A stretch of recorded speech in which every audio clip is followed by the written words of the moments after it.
everyone online. Thank you to our online participants. We will ask you for a little bit of patience. We're dealing with some logistic issues here at the venue, but we will start as soon as possible.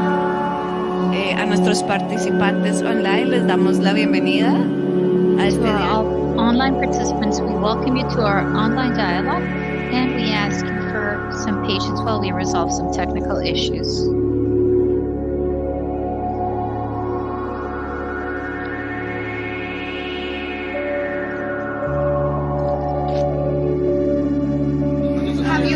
Are you in the English channel?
Listo.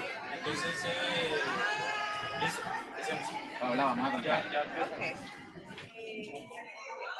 I just sent you the link that you should click there and then join the English. That should work. Okay.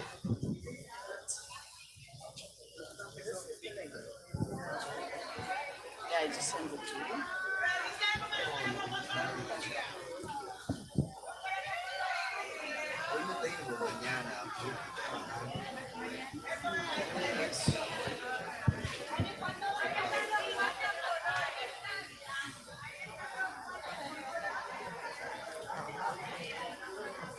Hello, this is a test. Vamos a empezar con la transmisión. We will start our streaming now.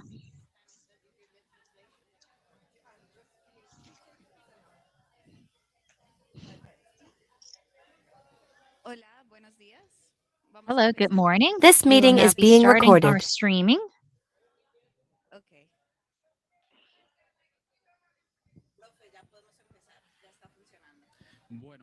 Muy buenos días. Very well. Good morning once again, everyone.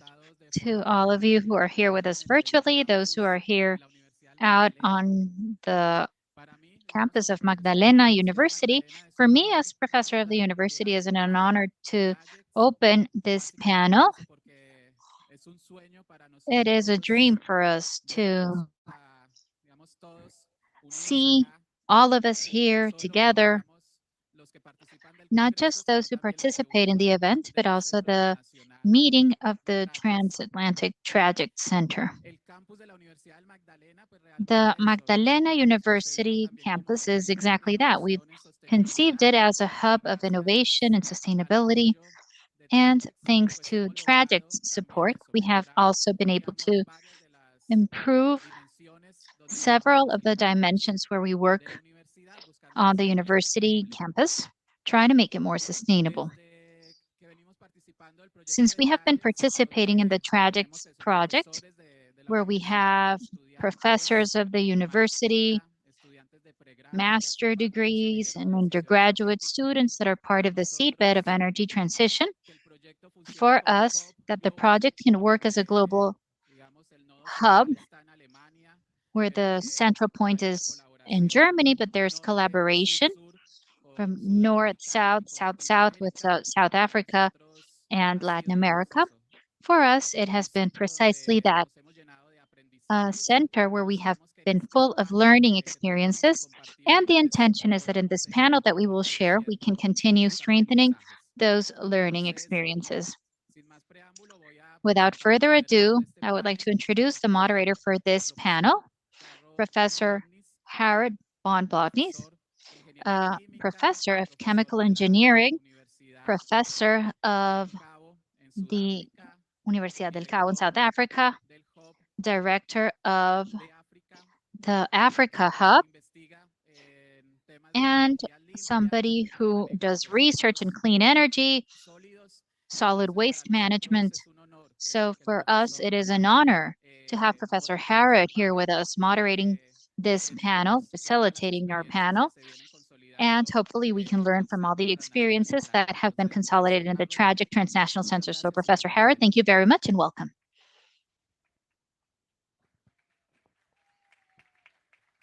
Thank you very much for that introduction.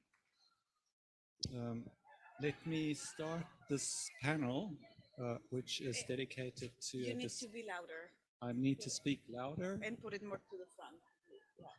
Let me try that again. Is that better? Okay. Getting to know the technology in another country is the first challenge. So I want to introduce this panel on critical minerals for energy transitions by firstly acknowledging where we are in Colombia. And I want to quote from the book Magdalena by Wade Davis in the introductory chapter, a scene that happens not far from where we are, a couple of tens of kilometers. An ocean-going vessel at the mouth of the Rio Magdalena, flying another nation's flag, carrying the wealth of Colombia to the world, just as foreign ships had done for 500 years, ever since the Spaniards arrived.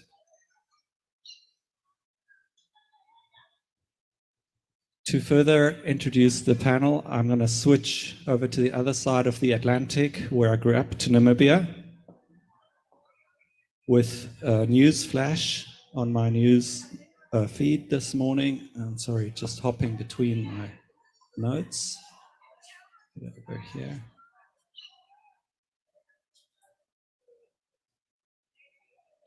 Just a moment.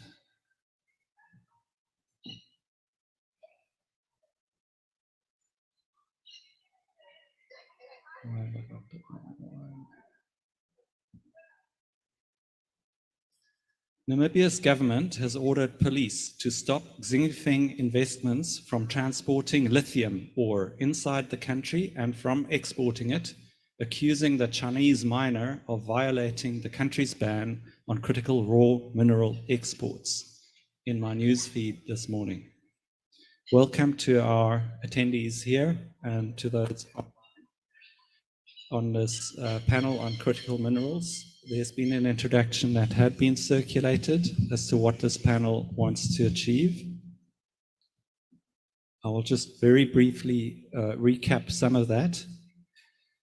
So renewable energy technologies play a crucial role in energy transitions. And for countries to meet climate mitigation goals, the demand for these technologies will rise significantly over the next 2 decades at least. The rapid and large-scale deployment of renewable energy will substantially increase the minerals demand needed to produce these technologies. There are some studies around. The World Bank study speaks to 3 billion tons of minerals and metals that will be needed to deploy the wind, solar, and geothermal power, as well as energy storage, if we want to stay below 2 degrees for our climate goals. And then we list a number of critical minerals such as lithium, graphite, cobalt, and copper that are being spoken about here. It's important to note that this estimate that was just mentioned also includes the steel and aluminium, which are not really regarded as critical minerals, and they are the large volume ones. So this session, and still reading from the introductory notes, the session brings different perspectives from the Global South in dialogue to shed light on the implications of the boom of critical minerals for local sustainability and communities. The dialogue also aims to highlight the different policies to assert control over critical mineral supply chains and discuss the geopolitical implications of those decisions. Good. And I think now I can introduce the panelists, and we'll ask them to go around just 1 minute to say who they are and how they relate to the topic of critical minerals. So if I can, and I think here I want to, before I hand it over to you, just locate this panel within the International Conference on Ecological Economics. We've got 2 economists with us on the panel, Carmenza and Paola. And then we've got 2 folk who have a real understanding of mining and mineral processing with us, my colleague Jenny, and then Álvaro, who is online. But they'll all introduce themselves just now. The important bit here is that ecological economics tries to address a big deficit of conventional economics. And in the words of Herman Daly, who would be known in the ecological economics community, economics is a discipline with both feet in the ground. Sorry, in the air, with both feet in the air. In the opening session today, we really got the 1 foot solidly to the ground for those who are here, by getting the social perspective really authentically shared with the Congress participants through the mayoras from Cali. And now our job is to get the other foot solidly on the ground. So, Carmenza, if you want to introduce yourself very briefly, just a minute, who you are and how you relate to critical minerals. Muy buenos días a todos, a todas, a mis Good compañeros. morning, everyone, to all my colleagues here on the panel. My name is Carmenza Castiblanco, and I work in the Institute of Environmental Studies of the Universidad Nacional in the Environmental Economy Department. And I have recently started to be part of Transition in Minerals, starting in a seedbed of students that have been doing some work on these topics. So we have opened up this work line, and it has been very interesting to bring these work and the students to be part of it, and that is why I'm here very happily today. Thank you very much.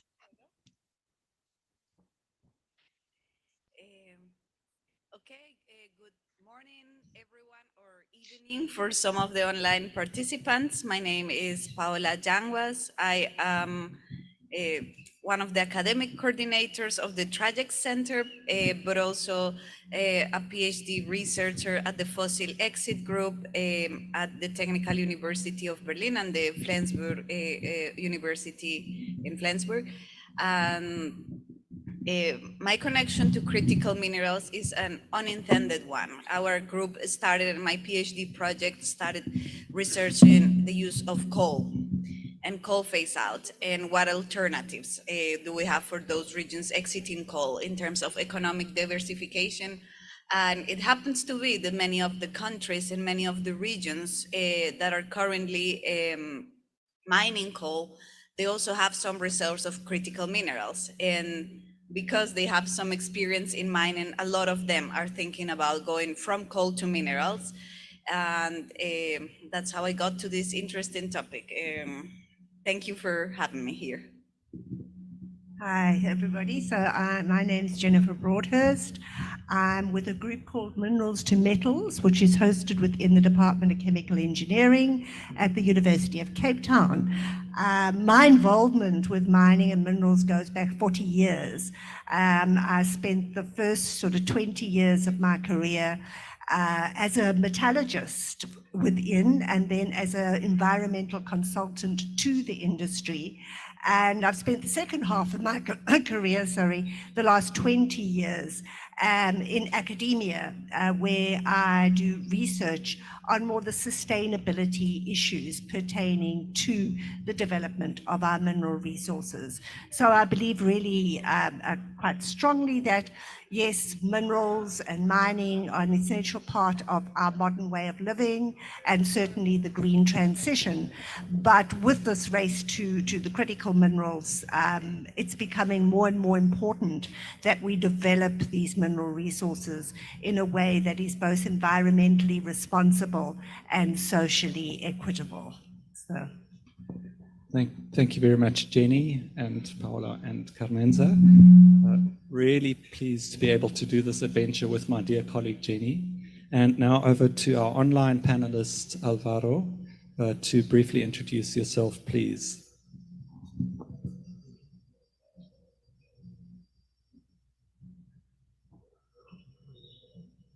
Ya, perfecto. Muchas gracias por la invitación. Muy buenos Thank you días. very much for the invitation. Good morning.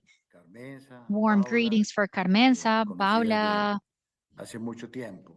who I know from a long Mi time nombre, como ago. señalé, Álvaro My name, Pardo, estaba en temas as I was mineros saying, y is Álvaro petroleros Pardo. I casi have been toda mi involved in the vida, mining and trabajando oil industry en almost all my empresas, en life, primer lugar, en working empresas del working sector in de companies, minas, de first of all, in petróleos, mining, también desde la oil, academia he estado also in trabajando the estos temas, academia.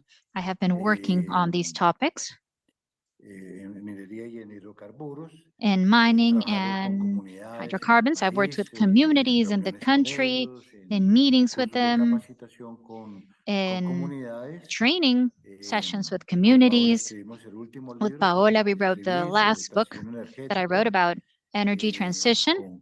Con Carmenza hemos trabajado con With Carmenza, comunidades we have en worked with varios sitios del communities país. in several places of En the total tengo, ya country. son 7 libros sobre I estos have temas. 7 books about these topics. Y actualmente me desempeño And como presidente de la currently, I Agencia Nacional de am the Minería acá president of the National en Colombia. Mining Ese es Agency un in poco Colombia. This mi recorrido. is a little bit of my background.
From Paola.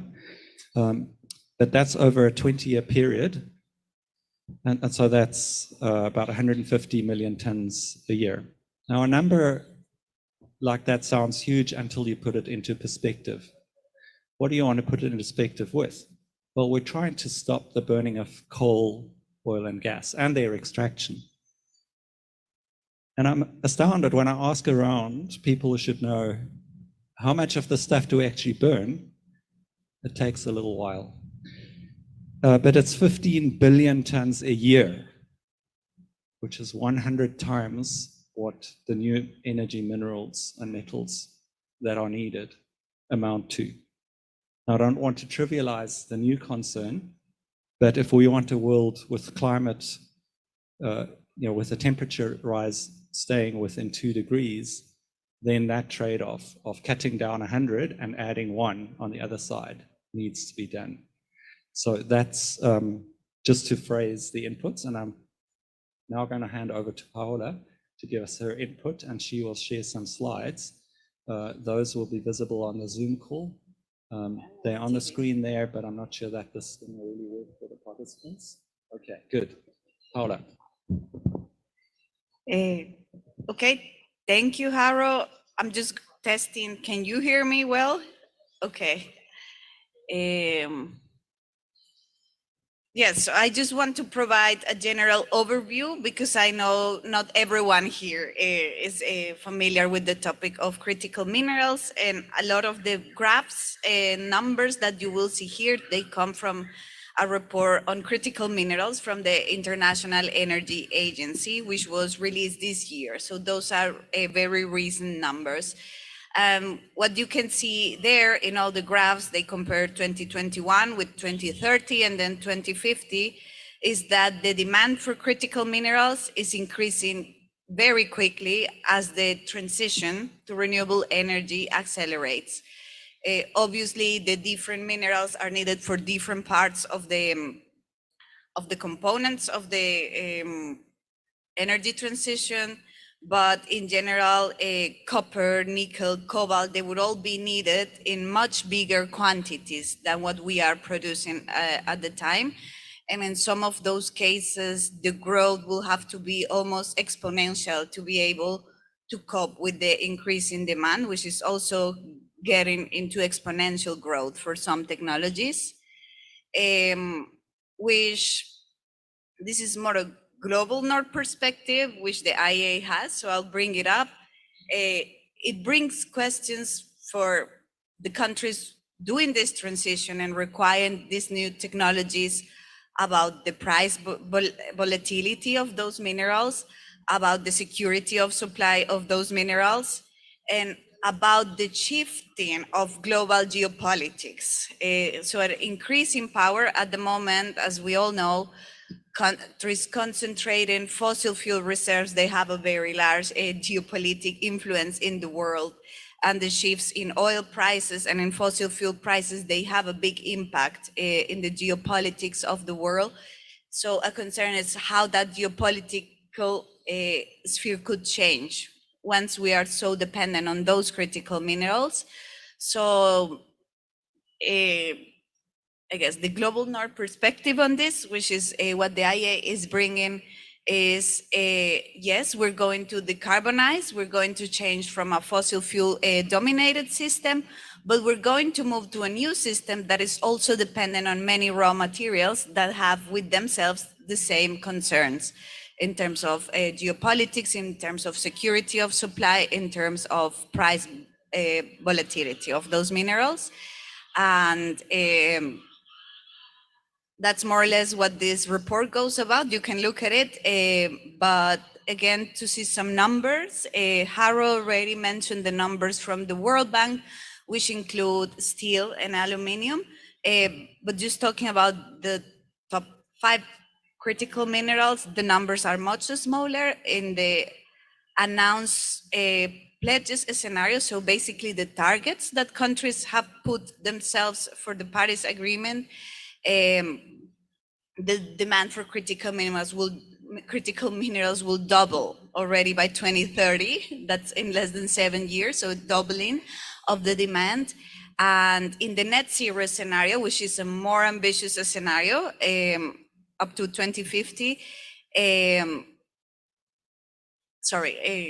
up to 2030, it triples the amount of critical minerals needed. So I guess those are the numbers. We will have a demand that is growing fast.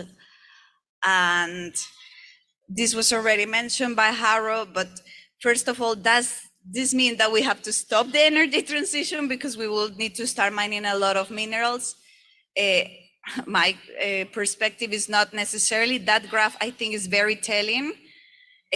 So the bars on top, you will see coal, oil, and gas, how much of that is produced. And then at the bottom, you barely see them because there are small lines. Those are the amounts of minerals that will be required. So in terms of material flows and material amounts of mining, it's much slower. But as you also mentioned, Harro, the environmental impacts, social impacts, and other impacts of mining that we have seen so clearly in the fossil fuel sector, they will also be seen in some of the mining of minerals. So we need to avoid making the same mistakes that we did with the fossil fuels, with this new industry. And for instance, we need to see what role the recycling of many of those minerals could play to reduce the demand and to, not open too many new mines. And lastly, just an overview of where the reserves are so that you know in the production. You can look at the slides afterwards, but basically most of those minerals, they're very highly concentrated in a few countries. Actually, the top 3 producers of those minerals, they concentrate shares above 80% in most of them, except for nickel and copper. But they're basically highly concentrated markets, which brings with themselves a lot of vulnerabilities to the new system in terms of, again, geopolitical variables, but also the security of supply itself. And of course, we need to diversify this. We need to increase the number of producers, but this takes a long time. Those new mines, the permits, doing it correctly with all the standards, it takes time. And if we need to double or triple by 2030, that's a challenge. It might be that we don't achieve enough new mines with the high standards that we would expect by the time that we require those materials. So that's a risk. Then this slide is to reflect about the processing of those minerals. You cannot see there, but the purple color there is China. So basically China is concentrated the large majority of processing capacity of all the minerals. So if we think about winners and losers of this transition, you could see countries like the US or Russia that have a big role in fossil fuel processing, losing a big share of their markets, and countries like China concentrating the large majority of the processing capacities of critical minerals, winning a lot of geopolitical and market power. The last slide, because we don't have much time left, just need to look at the maps. Those are the reserves, not the production. The production is what I just shared, but those are the reserves of some of the critical minerals. And if you look at them, they're very highly concentrated in what we call the global south. So most of the reserves of those minerals are in countries that have still a lot of governance and sustainable development challenges. So the question which we're going to discuss in this panel that I want to bring is considering the governance structures and the development challenges of those countries, how do we repeat history and to replicate the same dynamics that we saw with fossil fuels, mining and extraction, with this new huge market that is opening, which is the critical minerals market. Thank you. Thank you very much, Paola, for that background and analysis. Now, I think no 2 economists have the same perspective on a difficult problem. So we're going to go to Carmenza now to give us her perspective on what this problem is. And I believe you're going to take us a little bit down the road of what one can do to get more of these critical minerals to flow around. Paola mentioned recycling, but over to you, Carmenza. Muchas gracias. Well, thank you very much once again. I am very grateful to TRAJECTS for the invitation to this event. And well, from ecological economy, the first key lesson that we have is that, first of all, there is no perfect recycling. Recycling 100% is not possible. When thermodynamic laws come in, the first and second laws, we know that it is not possible. Also, from ecological economy, we know that there will not be minerals or materials or fuel or renewable energy that is enough for 9,000 million people who most likely will be living on this planet by 2050, with huge inequality in terms of distribution. So these are two fundamental premises, which lead us to, from the start, talk about consumption, to talk about growth of certain regions of the world. So that would be the first measure. In terms of minerals, it is also clear from all the studies that exist that there are three types of limits that we must consider. First of all, of course, we have the material limit. There is not a sufficient amount of minerals. That is very clear, as Paola was just saying.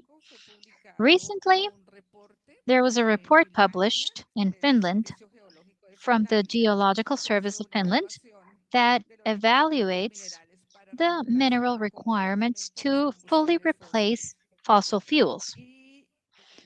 And analyzing only the minerals that would be required to replace the car systems that work with fossil fuels, they have a very interesting data. The necessary batteries to substitute fossil fuels in transportation would imply 7 times the cobalt deposits that currently exist in the Democratic Republic of Congo, 7 times the lithium deposits that currently exist in Australia, and 6 times the deposits of nickel that exist in Indonesia. And also, with the extraction rates from 2018, it would take us 56 years to be able to extract that cobalt, 72 years to be able to extract the lithium, and 67 years to be able to extract graphite that we need. So it is a fact that minerals are not enough. There are also economical limits, as Paola was saying, as the cost, as the demand rises of alternative energies, wind, photo, etc., costs also go up for those critical minerals, prices go up. And of course, we have ecological and social limits. We are witnesses in Colombia and South America of the conflicts at an environmental level that occur in the regions where this production of minerals occurs. So, starting with those 3 limits that are perfectly clear, and as a precedent, there is some work that we recently did with Professor Pardo, where we had the chance to work and analyze the role of circular economy and urban mining. And we looked at what role this could play. And we found that circular economy has 2 visions in terms of mining. First, the analysis of the cycle of the mine. So from the stages where there's exploration till when the mine is closed, there is a whole possibility of closing those cycles and creating an optimization in water management, energy management, and especially recycling waste, for example. However, it is not something simple because each mineral is different. There are different characteristics and they require different technologies. And that is the main challenge. The main challenge lies in technology, to have the technologies to be able to do this. The other interesting thing that came up is the possibility of urban mining. We can recover a great amount of material from the waste of deconstruction and demolition. It is a full mine of iron, copper, and very valuable minerals. We could also do it from the waste of electronic and electric devices and also junk. However, we export, interestingly so, great part of the scrap metal that we're able to recycle. We export it. We also export copper scrap metal because we don't have a way to process it. And then we import copper and aluminum. So mining, urban mining, When you look at it in numbers, it is actually very interesting because when you see that, for example, out of 1 million cell phones, you could extract 35 pounds of copper, 772 pounds of silver, 75 pounds of gold, or 33 pounds of palladium. And if we recycle 1 million computers, laptop computers, we could save the energy equivalent to the electricity used by approximately 3,500 American homes. So you do realize that in the waste that is generated by the city and the anthropocentric waste, we have a great mine, not just in terms of material, but economical as well, a great possibility of generating resources. We are about to write a new mining law. Professor Pardo is present also from the mining agency in the Ministry of Mining and Energy. And it would be very important that this topic of recycling minerals and urban mining could be properly regulated in the new mining law. That requires overcoming some barriers that currently exist, where we mainly have the technological barrier and also culture, because people are under the idea that what is recycled is lesser quality, that it's not really useful. There isn't a culture of recycling. In fact, in the National Circular Economy Program, minerals are not included. So that would be the first step, to include the minerals within the Circular Economy Program. And another series of things that we can discuss later on, which are barriers so that this topic can definitely be included in the new mining law. Thank you very much.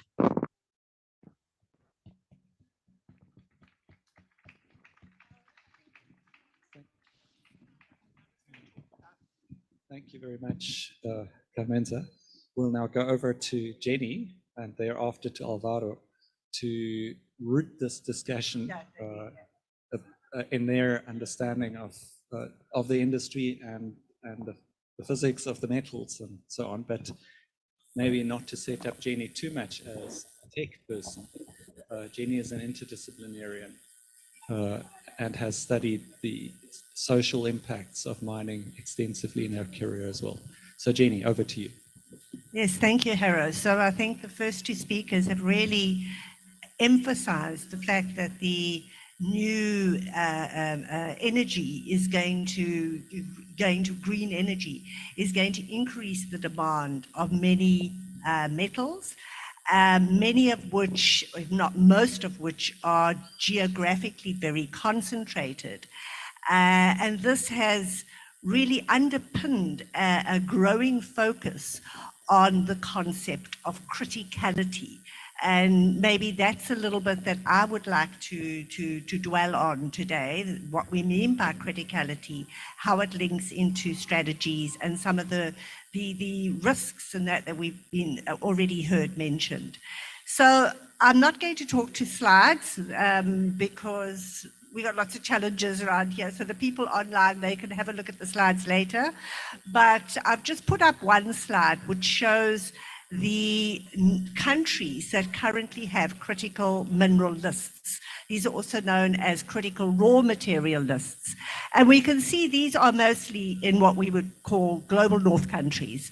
So it's the US, it's Canada, it's the EU, United Kingdom, Japan, Australia, and then also China, which has always been a bit of an anomaly in the sort of global north-south debates, particularly when it comes to minerals. But I think what is really noteworthy is the fact that critical lists are completely absent from your traditional global south countries. And this includes your mineral-rich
which pertain mostly to geographical concentration, ore grade, and then production and recycle rates. Linking back to what Camilla spoke to about, sorry, not Camilla, spoke to about recycling. Then you've got your EESG risks, your economic risks, and here in the main concern here is around the formation of minerals cartels, who have the ability then to coordinate and control production, pricing, and market allocations. Environmental risks, from the global north's perspective, are mostly concerned with natural disasters. Social risks with unrest, with strikes and with protests and civil wars that would disrupt supply. And of course, there's a lot of concern around governance risks. So that means your corruption, trade embargoes. Harro mentioned, Namibia. And then unstable regulatory regimes and resource resilience. So if we then go to the global south perspective, your exporting countries, their focus is, for their strategies, is mainly on leveraging economic opportunity by upscaling extraction, export, and particularly downstream beneficiation. But they're also very aware of the risks associated with these increase in production. Most governments really now realize that a resource-based economy has both positive and negative outcomes. So they're also concerned with economic, environmental, social, and governance risks.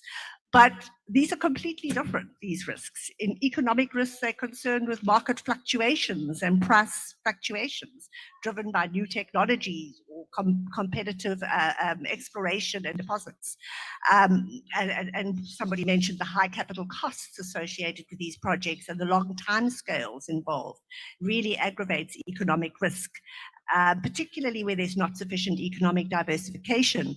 Your environmental risk, we all know the local risks of mineral production or metal production, particularly from a primary perspective, are huge. Your land degradation, stability, etc. Social risks, human rights abuses, conflict and unrest. And then there's a concern that the governance risks or the race for minerals is going to increase governance risk, corruption, illegal activities, political unrest in these mining jurisdictions. So if we look at that, and I'm going to wrap up now, it seems obvious if we look at these different perspectives that we need a different definition for criticality for your developing countries and mineral-rich countries, which takes into account your opportunities based on both demand and local availability, as well as the risks that are posed in terms of the disruption to local communities. So it's really, what are the risks associated with production, and how are these likely to be disruptive rather than worrying about supply risks being disrupted? And I think that if we're going to get what they call a triple win scenario, where the mineral-rich countries are able to meet global demand, as well as achieve socio-economic development in their own countries and mitigate local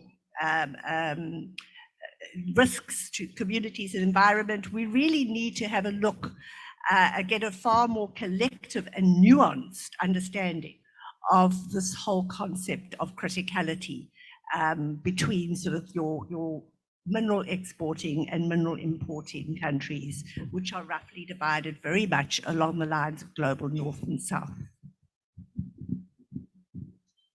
Thank you very much, Jenny. And we move over to Álvaro online to give us his input, please. Bueno, perfecto. Escuché atentamente las Very well. I was listening very carefully all three previous presentations.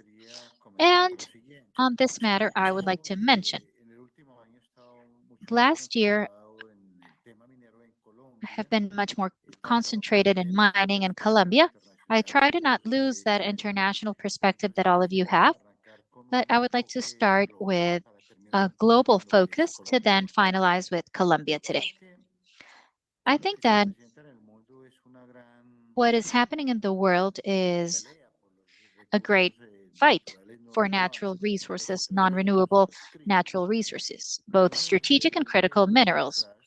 And if we look backwards a little bit, the first industrial revolution in the world was based on hydrocarbons and fossil fuels.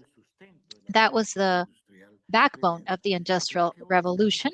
And I think that today we are facing a new industrial revolution, but no longer based on fossil fuels, but precisely on clean energy and strategic minerals and critical minerals. I think that the world will gradually, or is turning and transitioning. Obviously, countries that had higher levels of fossil fuels, hydrocarbons or that commercialized these, or in a certain way have the monopoly of this market, that's where the great potent countries were born, because they had great amounts of hydrocarbon reserves, or they were able to have reserves from different countries. And based on that is where these great powers arised. So it might seem utopic, but I think that the powers of the future are those that will be able to have those strategic minerals and critical minerals, whether in the subsoil or that they're able to take control over these minerals in other countries that normally are countries of the third world countries. So what this has led to and what it shows is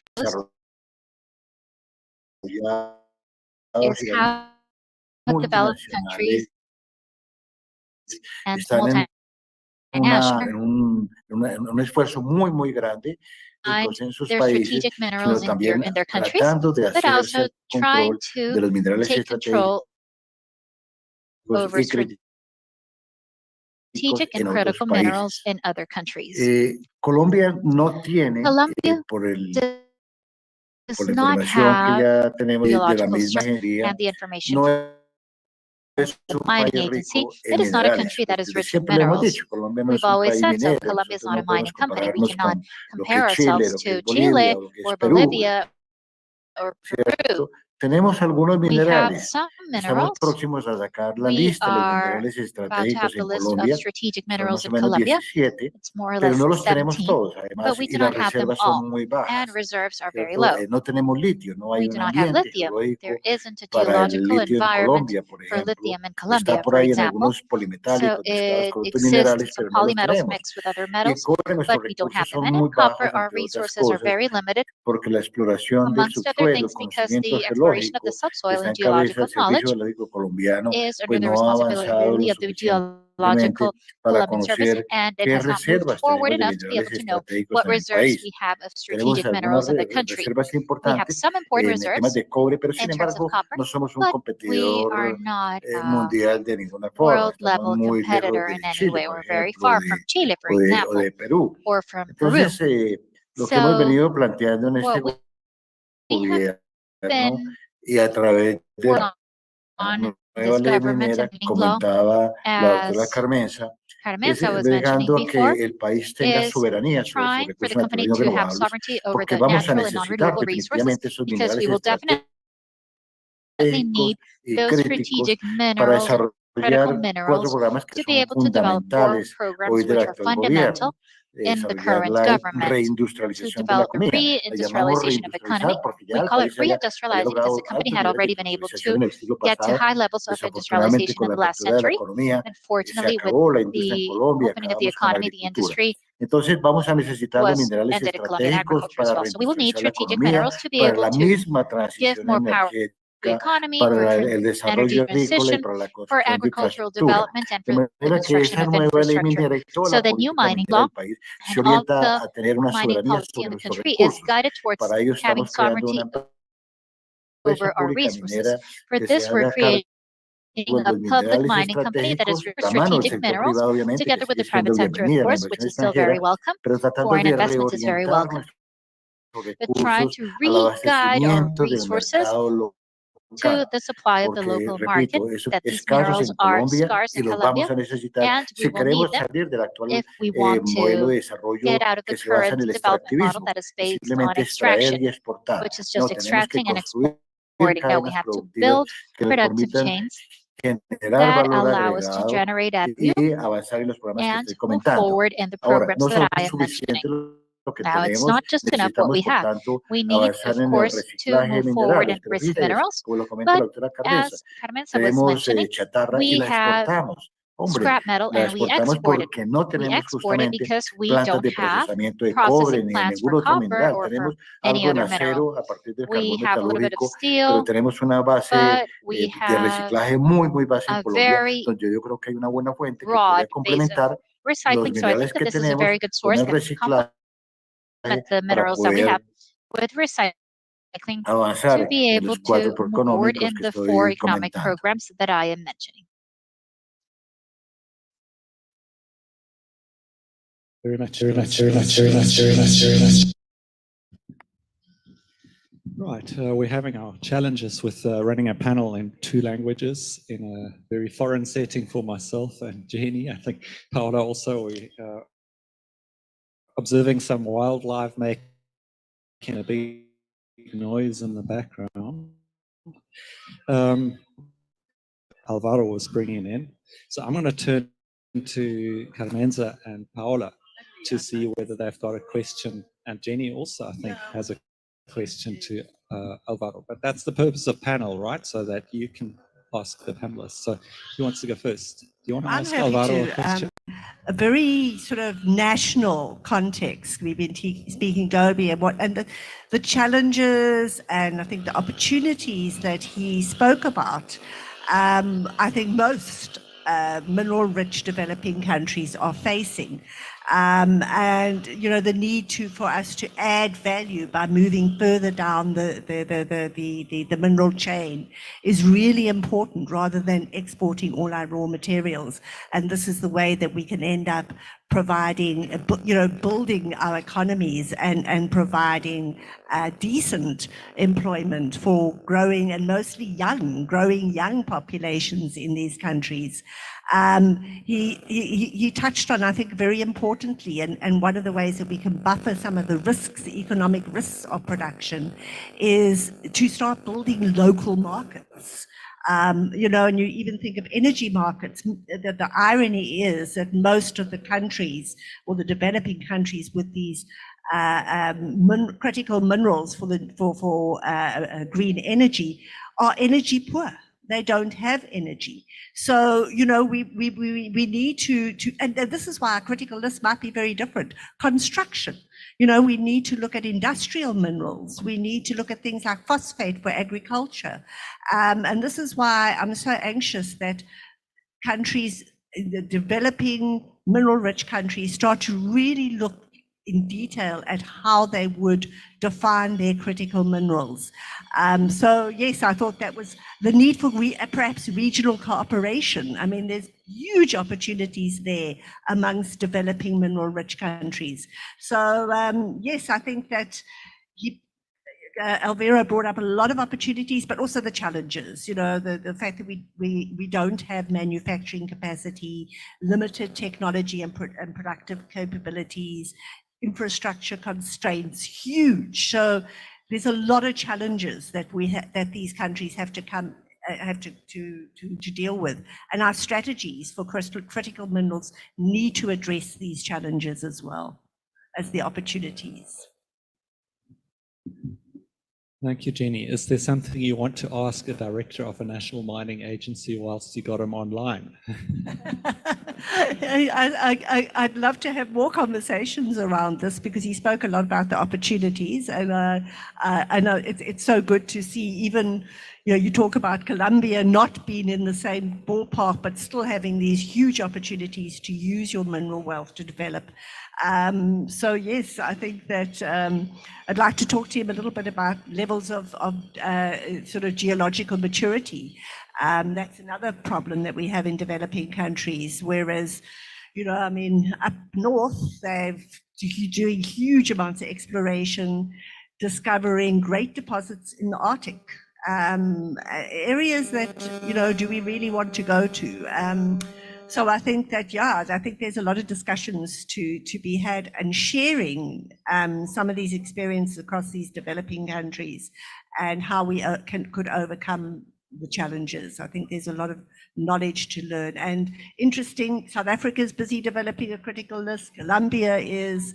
I'd love to know a little bit more about what criteria are being used to develop those lists. Let's turn that one directly into a question for Álvaro. What are the criteria that are being used to develop your critical minerals list? Is that a fair question? Also looking at the two who speak Spanish, is that a fair question to Álvaro? Do you want to answer that?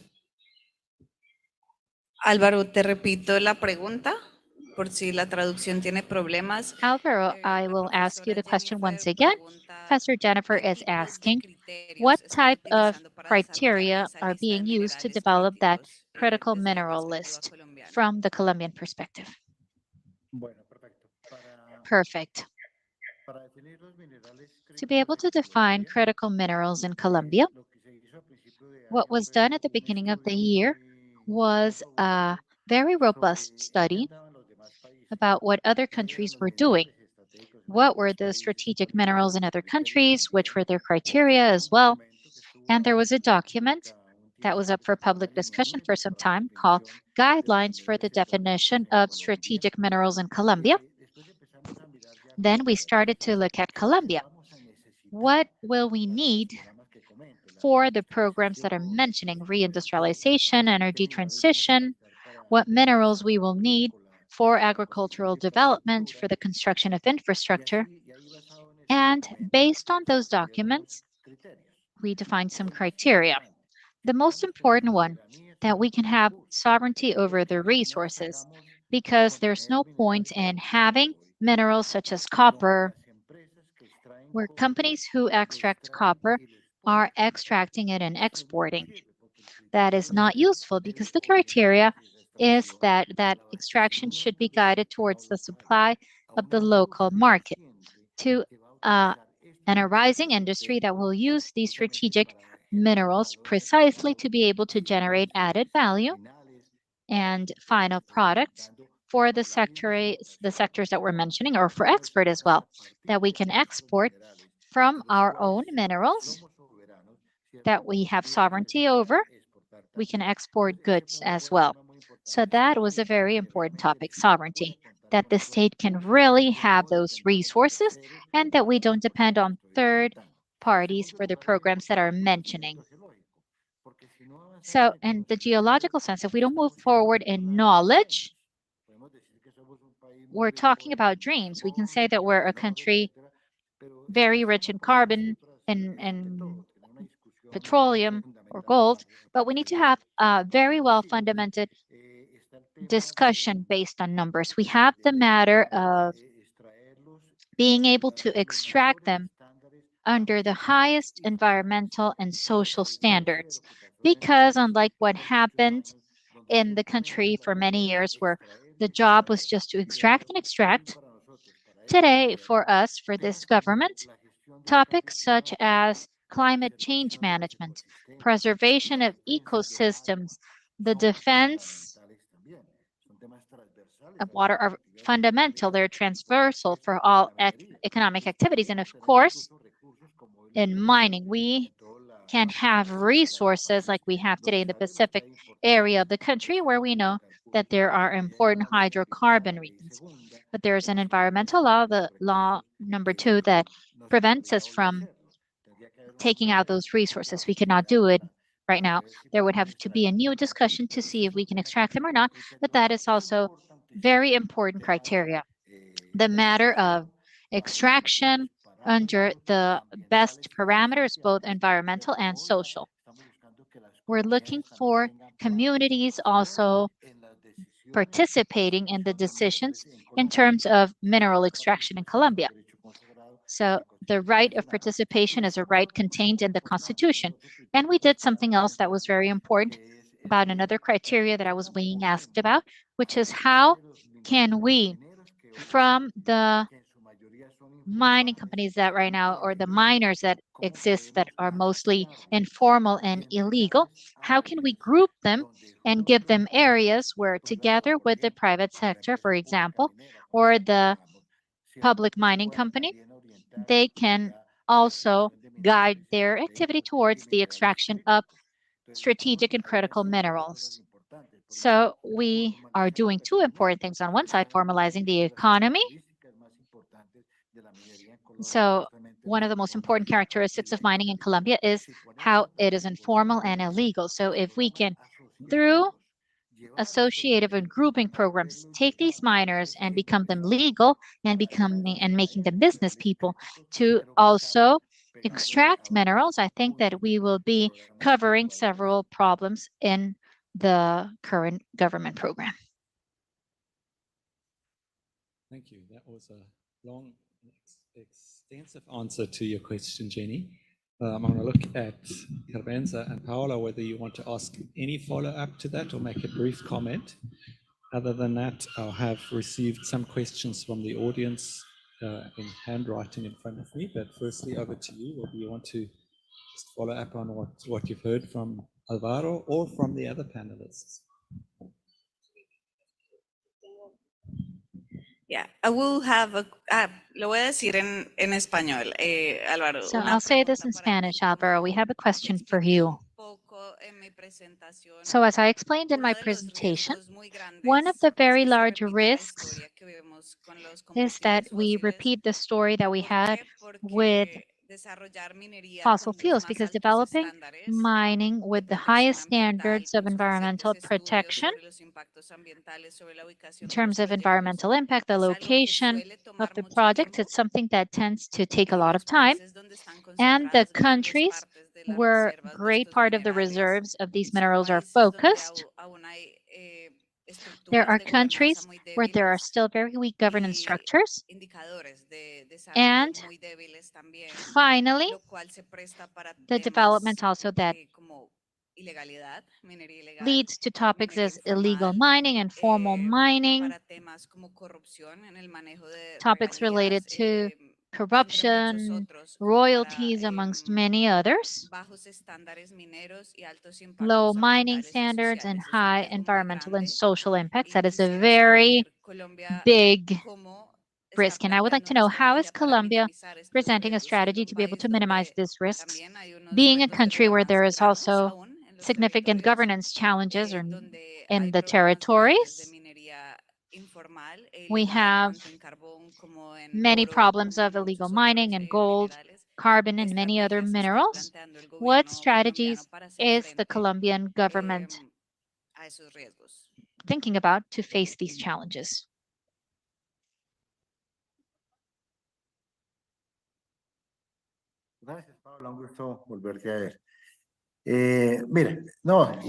Thank you, Paola. What you just mentioned is, yes, it's very correct.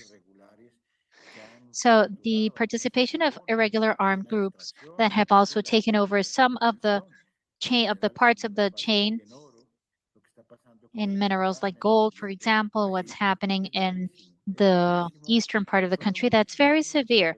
There were many years where we tried to cover this.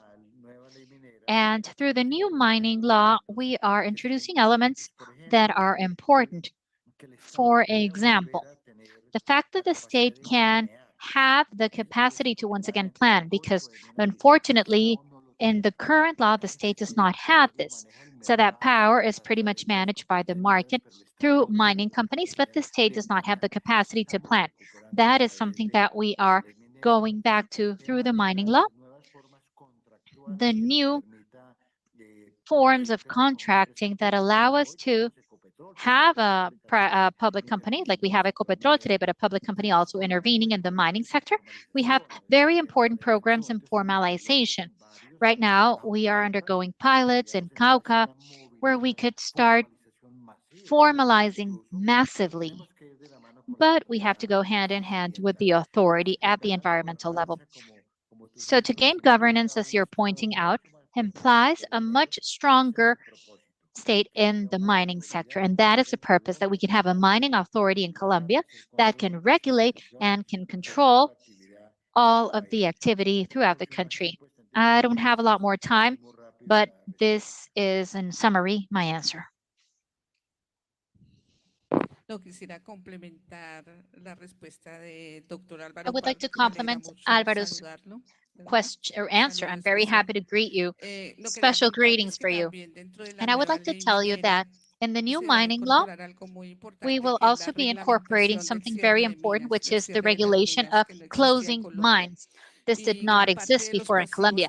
And great ambientales que hay part en el of the país environmental tienen liabilities that como exist in dos the country causas. Uno, pues la have minería two ilegal causes. One, y illegal otra, mining, no adecuado and cierre de second, las minas, the que el inadequate hecho de que no closing of exista mines. una The fact that there reglamentación isn't clara a sobre el regulation that cierre is clear afectaba about mucho, y creo que closing la nueva was ley really a minera bad effect. And I think that the establece un sistema de new garantías, mining unos law compromisos que tienen que establishes a cumplir las system of guarantees, empresas some commitments that have to be para taken on by cerrar las companies minas, to be able creo to que eso close va a down ser mines. también And I muy think that this will importante also de be aprobarse very la nueva ley. important when the new law is approved. Thank you very much for raising that point. We've got about 15 minutes left, so I'm going to read out some questions received from the audience.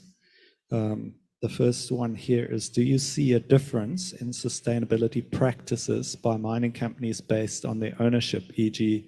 owned by Global North companies versus Global South companies versus Global South countries?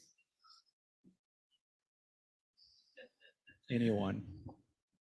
And Álvaro, if you can answer that. But Jenny, do you see a difference in practices? I think currently in developing countries, most of the mining activities are dominated by international companies still. And that there's an emergence of small of ACM, smaller scale, artisanal, what we call junior miners in South Africa. And there are a lot of concerns that these are not as well equipped to manage some of these risks, the closure, proper closure risks, et cetera.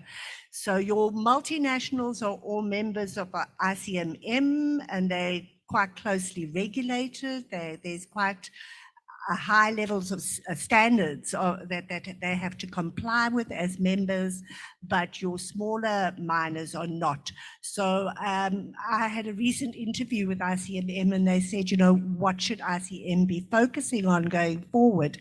And for those of you who don't know, the ICMM is the International Council of Mining and Metals.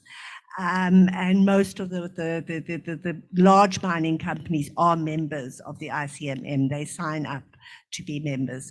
And one of my recommendations was that their members have to start working with junior, smaller, and artisanal miners in terms of bringing them along for the journey and starting to improve their practices as well. So that's just one perspective that I'd like to bring. Thank you very much, Jenny. I'll go to the next question, which is, what is your opinion about marine mining? Now, opinions, I think, on this topic abound, but there are some facts that were created, I think, quite recently by the global discussions on how the seas are regulated. I did supervise a master's in laws that looked at this topic from in terms of what Mauritius and the Seychelles need to do. But I won't answer that question myself. The question goes on further. Colombia and LATAM should include this topic, I presume, in your regulations. So maybe Álvaro, but also, yeah, anyone here. What is your opinion about marine mining?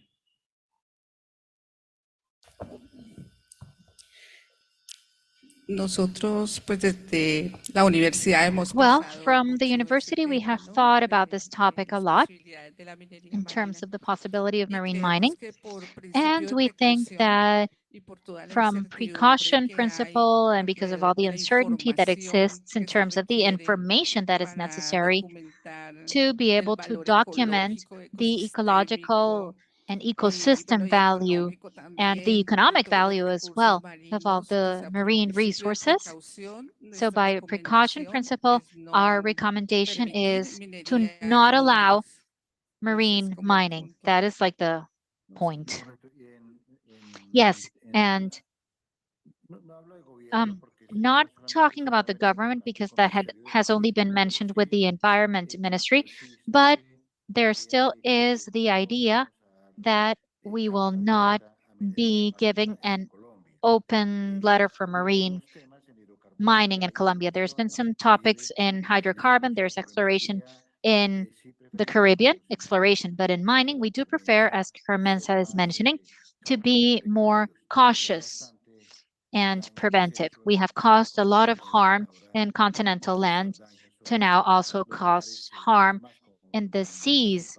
And in the case of the Pacific, there are phenomena that are very disruptive through the El Niña and El Niño phenomena. So this is something that we have not really worked on, but most likely there will not be licenses for marine mining. Gracias. The last question that is in front of me goes to the question of urban mining. And a part of this sector is in the informal economy, people who collect waste, for example. Which ideas or strategies would you propose to legalize the sector and also to avoid that valuable residuals are exported?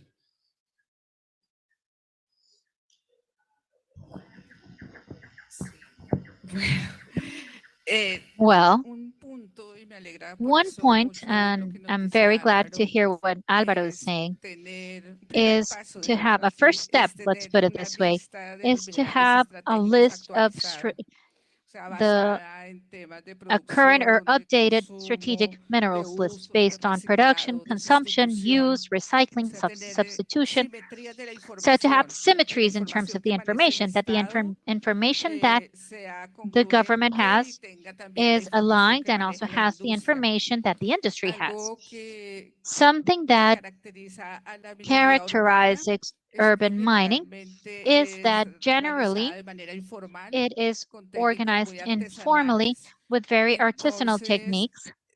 So it tends to be a use of labor that is not equitable. It also tends to have very artisanal practices that can harm people's health, those people who are performing it.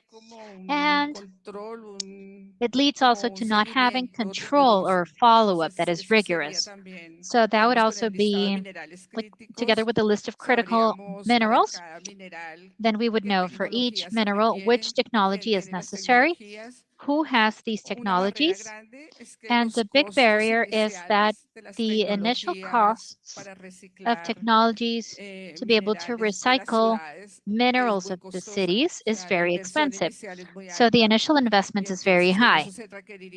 So in that case, we would require the support of the state in terms of economic incentives and training, and from the universities, research and development, because it is specific for each mineral. So I think that these are some of the challenges that we have. Thank you for that answer. And Jenny, I'm reminded that some of our colleagues put out a paper recently in which they compared how people in the informal sector in mining operate relative to people who operate in the informal sector in urban mining. And I wonder whether you have something at your fingertips to add for our audience on that piece of work. But I don't want to put you on a spot, but it was Chitaka, I don't have anything on my Charlotta, and yeah, so. Not at the moment. It's just this whole aspect of controlling export is very interesting. We've tried it in South Africa and it didn't always work, but I think that it's because there needs to be a massive campaign. And I like what you're saying in terms of identifying the critical minerals and then the leakages through, loss in waste. I think that that's really important, and to support get an enabling environment that allows recycling, which, as you said, it's not as simple as it seems. There's a lot of environmental and energy requirements, environmental risks.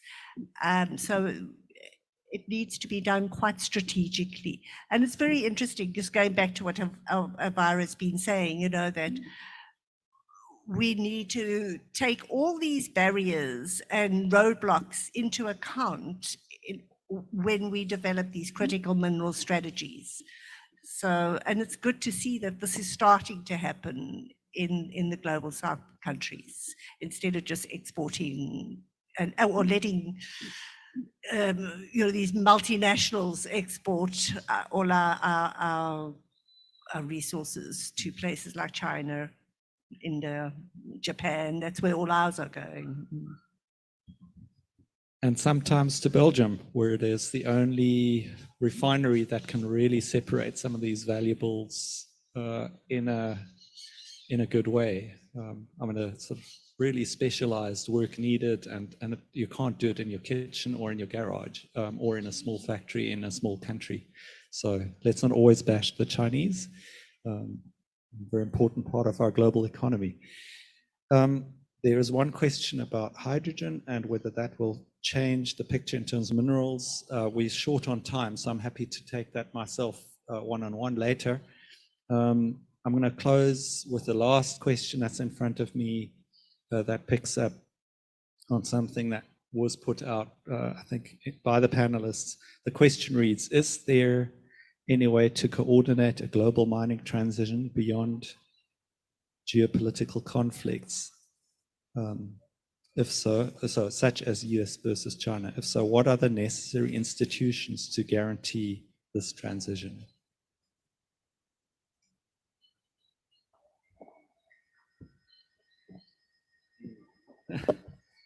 I don't have an answer for that because it's a very complicated geopolitical landscape that we're seeing now, where some of the international institutions, they're being even challenged on their role in certain places. So I don't have the answer for the institution that could fix this, but I must say it's first the responsibility of each country.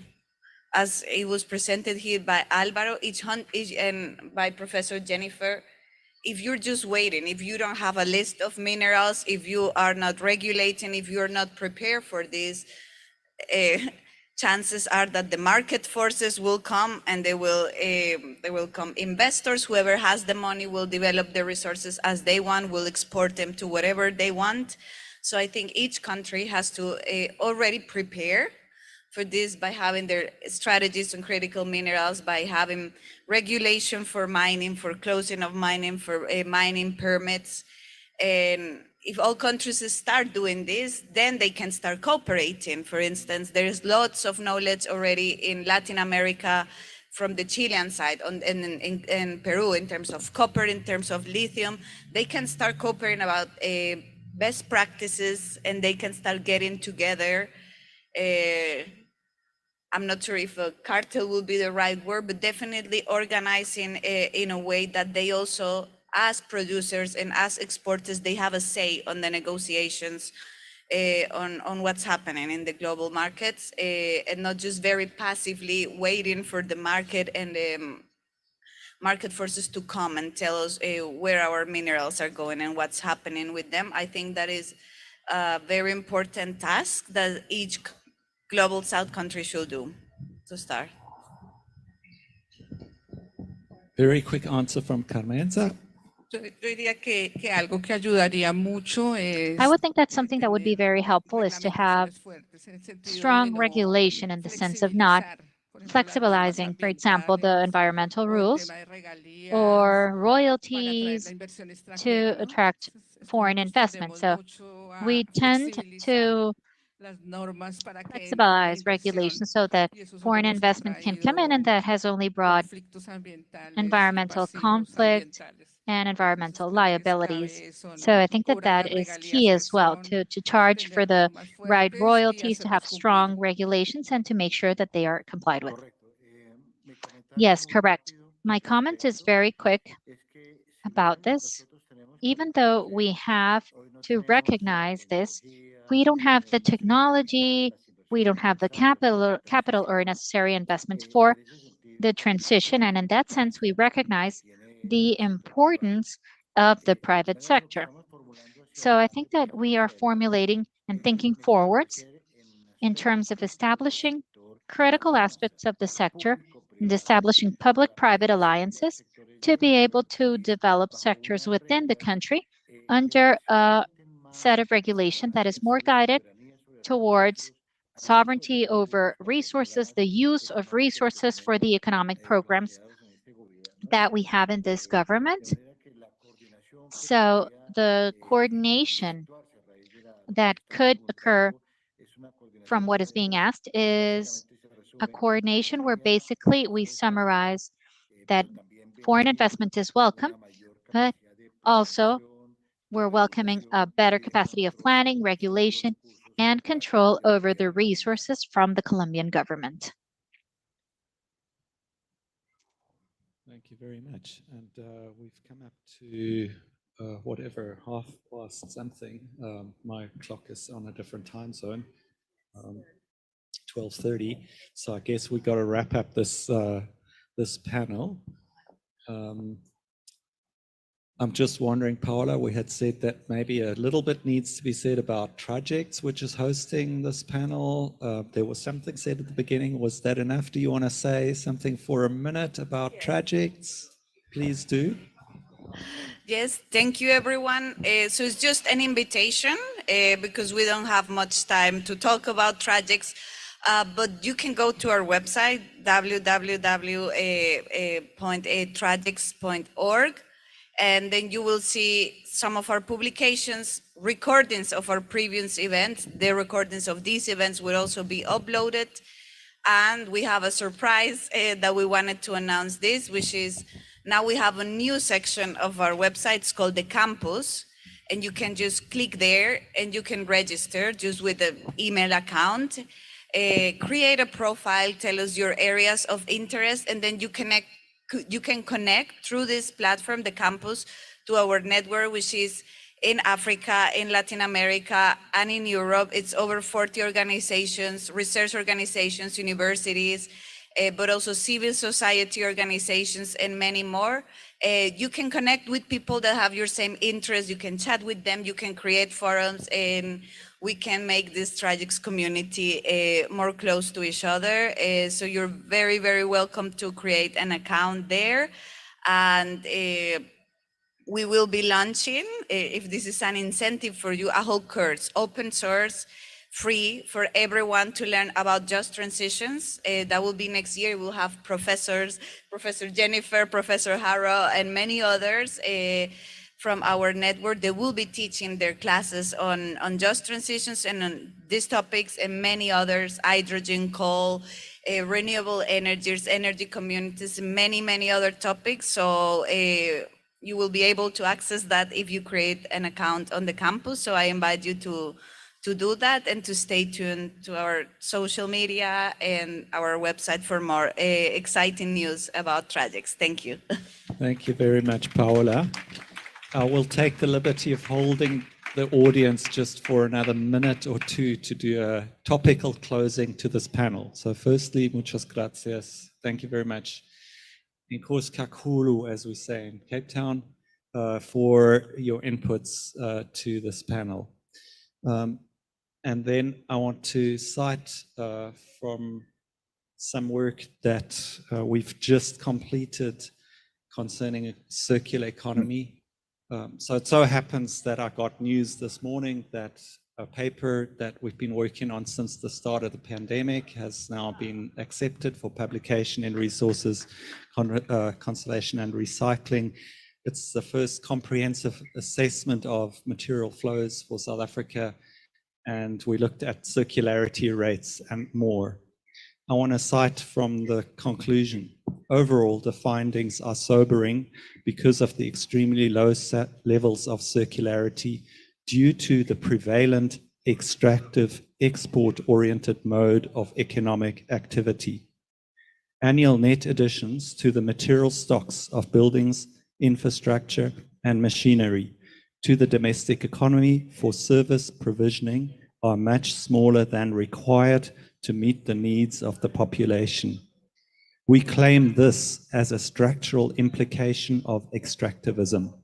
Future studies would do well to examine the material and economic implications of both CE strategies and the energy transition in the importing economies of the global north onto the global south, especially in the context of historical and global as well as domestic justice.